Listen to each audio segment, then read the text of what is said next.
Welcome back, everyone. I'm Limcube, Breath of the Wild speedrunner, and I'm going to 100% this game bit by bit every single day until the sequel comes out. Today, that's in 186 days, and usually when I do these play sessions I talk about any random video game internet culture topics, kinda just rant, and you guys can have this on in the background, listen to the Breath of the Wild background noise, listen to me rant, would appreciate it if you did. Today, I want to talk about a good old tier list. I was actually just watching some Wolfie VGC, which if you guys have watched my videos in the past, you know I enjoy. And he tends to do a tier list or two. I used to do some tier lists in the past. I made a tier list on my favorite Breath of the Wild weapons, or what I think are the strongest Breath of the Wild weapons and also bows. They actually did quite well on my main channel. But today I want to talk about something else. I want to talk about something that I still get asked about quite a bit, and I also want to talk about it because I'm headed there.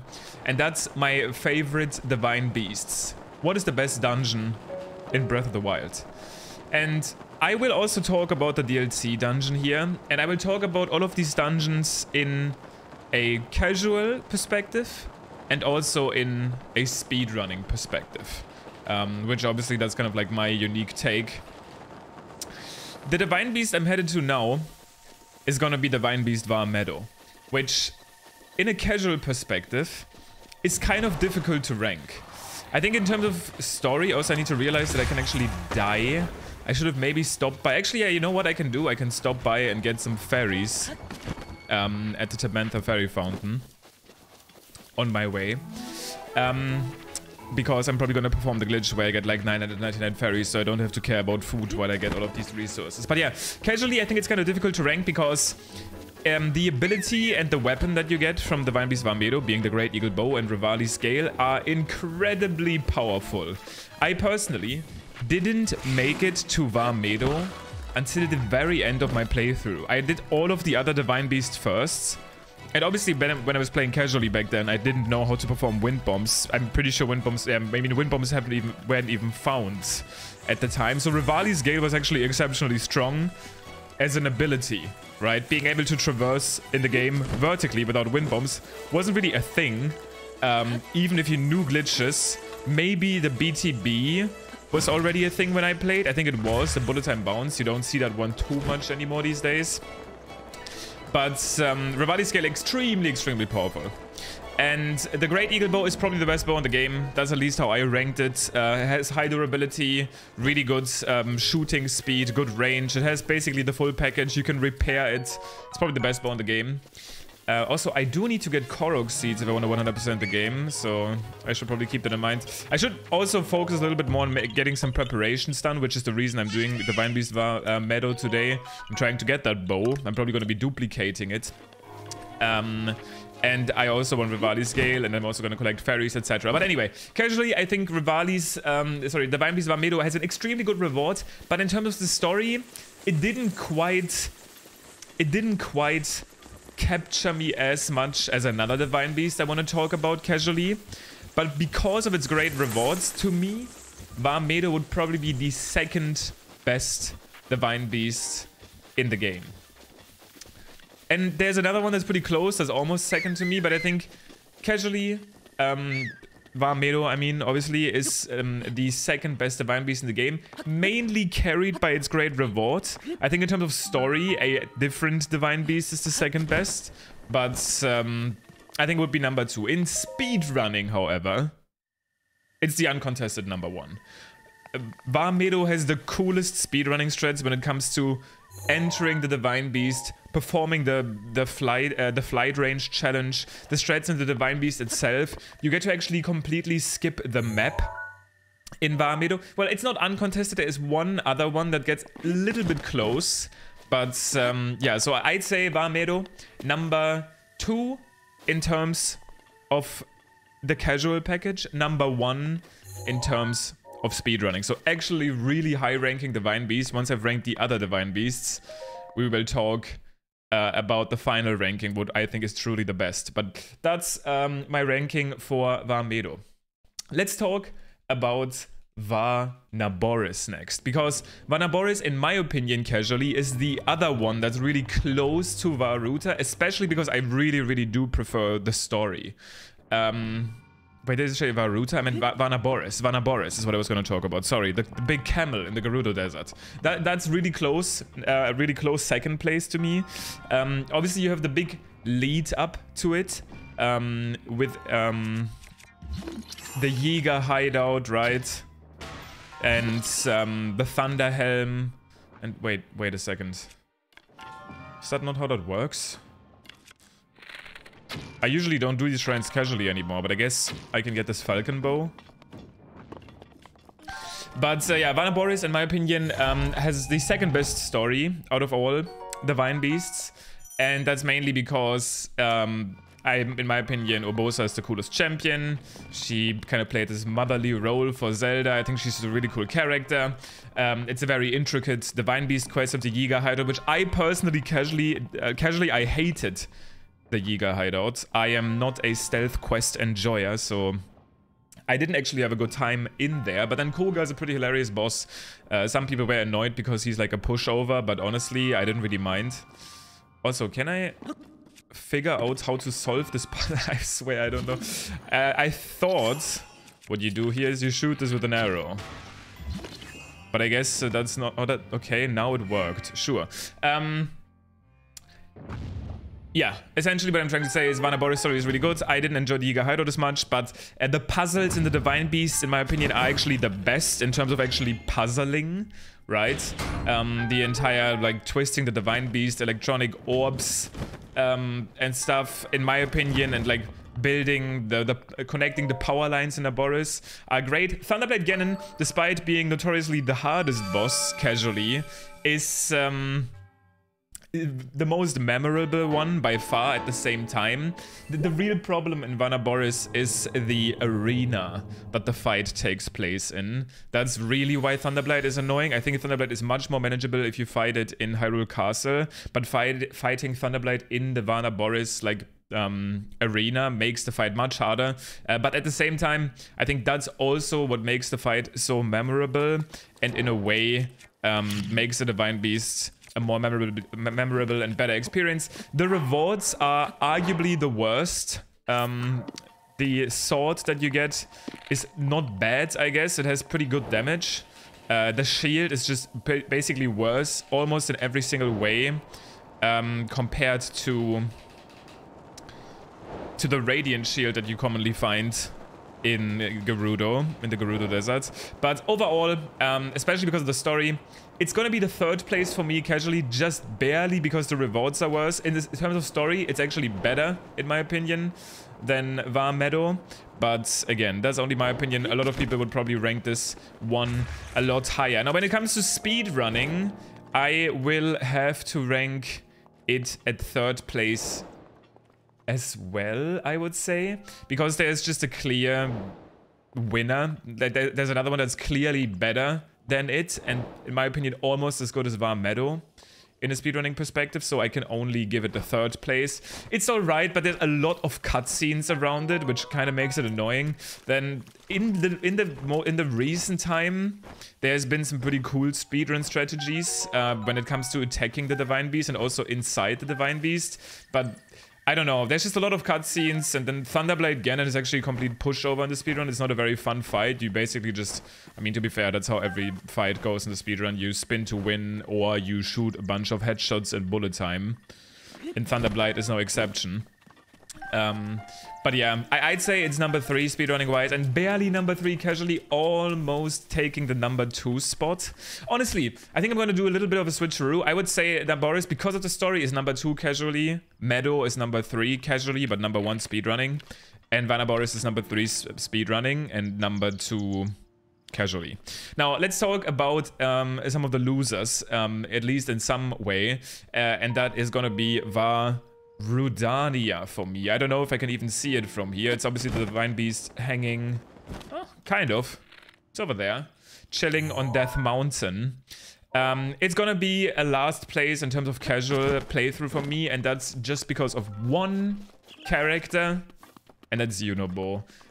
I don't want to hate too much on the poor guy, you know, it's not really his fault that he gets the most annoying quest, in my opinion, in the game, being that escort mission. Surely someone out there enjoyed it, but I don't think escort missions are generally considered fun for most people. They are definitely not fun for me, and I really didn't enjoy the Unobo escort mission, where you essentially you walk around with Unobo slowly and slowly. Actually, I might as well get this tower while I'm here. Why not? Slowly and slowly dodging those guardian drones. And Unobo constantly getting caught if you don't pay attention. I thought it was very annoying. And I'm pretty sure a lot of people agree with me. I haven't heard much praise when it comes to that part of the quest. And that really was really not enjoyable to me. Then also the Divine Beast itself starts out in the dark. The boss fight is kind of annoying. It's like burning everywhere. The Fireblade Ganon keeps teleporting around. You can use bomb barrels, which a lot of people usually do enjoy when they play casually. Oh god. Oh god. I'm not ready for this. I guess I have to reload. What the hell? Why is my last autosave so far back? I guess I have to save, reload, and see where we end up.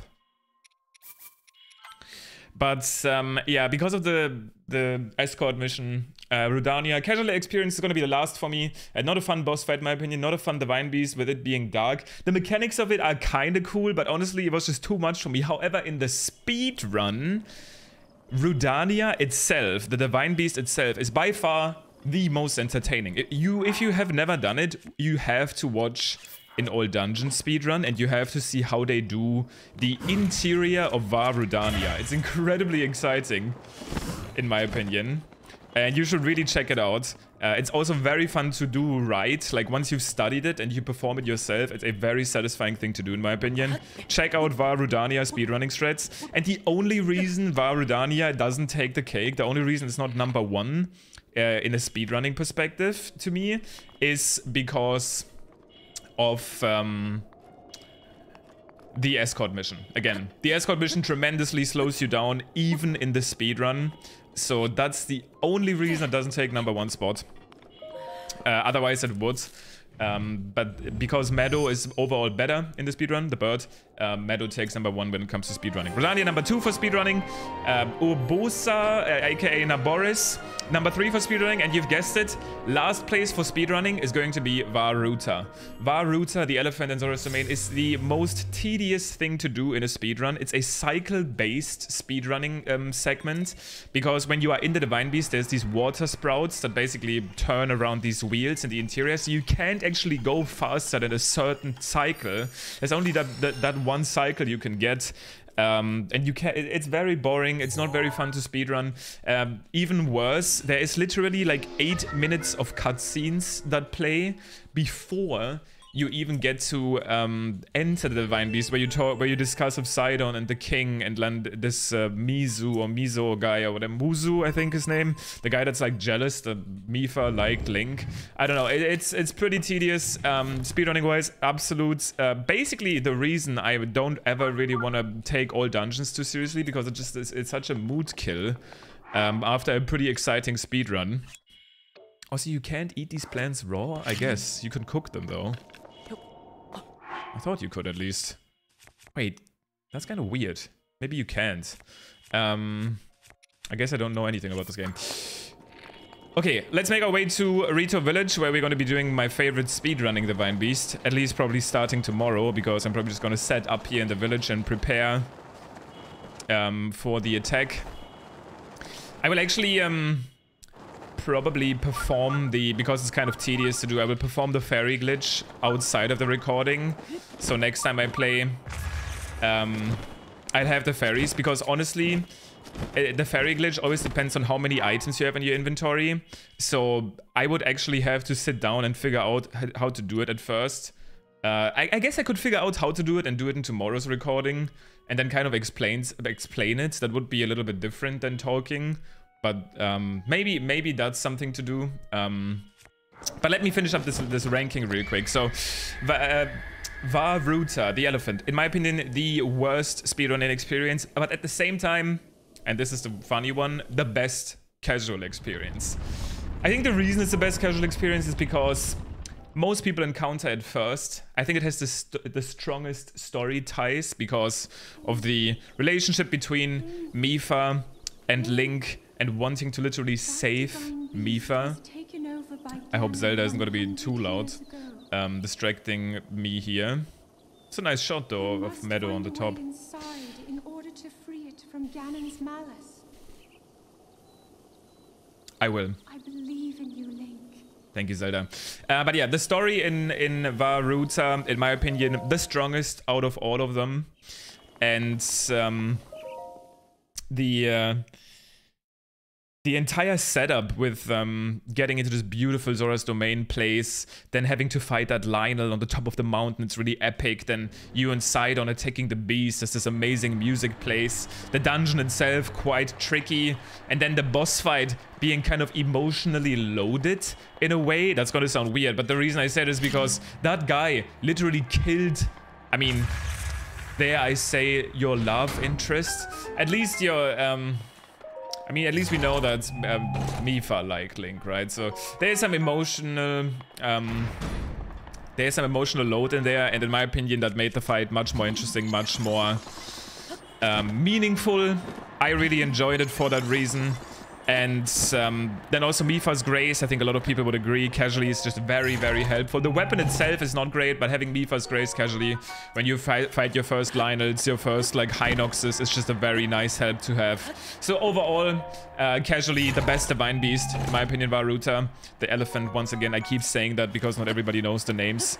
And speedrunning wise, unfortunately, the worst. So let's finish the shrine real quick and then do one more summary of what I think. The thumbnail to this video is probably gonna have some sort of tier list so that you have a reference for this. I don't edit these videos, otherwise I would include a picture here, but I can't really realistically do that if I'm gonna be uploading one of these videos every single day. Nice wind bomb. Let's finish off the shrine. How many shrines have I done today? Like 2 extra shrines. We've gathered some materials. We're almost ready to make our way to the first Divine Beast. But again, that being said, that's my little tier list. Let's cap it off. The best Divine Beast in the game, in my opinion, it's gonna be Meadow, because it ranks pretty highly in both speedrunning and casual playthrough. I think speedrunning it's the best. It's the most fun to do in every single aspect. And then casually it almost ranks second, only slightly losing to Vanna Boris after I just basically made that decision. Number 2 is gonna go to... I guess it's gonna go to Vanna Boris for me because I'm slightly biased in the speedrunning way. Vanna Boris still being very story-driven, still very interesting in terms of story, very... lots of content in the Vanna Boris Divine Quest, Beast Quest. A great character in Urbosa, so Vanna Boris is going to be number 2. Number 3 is going to be Varuta, because Varuta is at least the best casual experience. I love that casually. I will always remember it because of its great music, its great characters, and its emotional... I guess kind of its emotion. And then unfortunately just barely last place is gonna go to Varudania, the Divine Beast on the mountain. It's just casually not a great experience. That mountain is already scary. I know some people liked it, I didn't. I don't like the... What is going on with the shadows there? I don't like the Unibo escort quest. Overall, I just left with a sour taste in my mouth. And then even though the speedrun inside the beast is kind of fun, the escort quest kind of ruins it, so it's gonna be the worst Divine Beast in the game for me. Now, I do quickly want to talk about the DLC dungeon, and in my opinion, casually, that is by far the best experience. It's kind of unfair to rank it. In terms of gameplay, the DLC dungeon, the entire culminations of the Champion's Ballad quest, Monk Mascotia, is just so unfair that I didn't even want to rank it casually. It's just by far the best. Let me know if you disagree, but I doubt that you do. But I will say, unfortunately, it is completely skipped in the speedrun.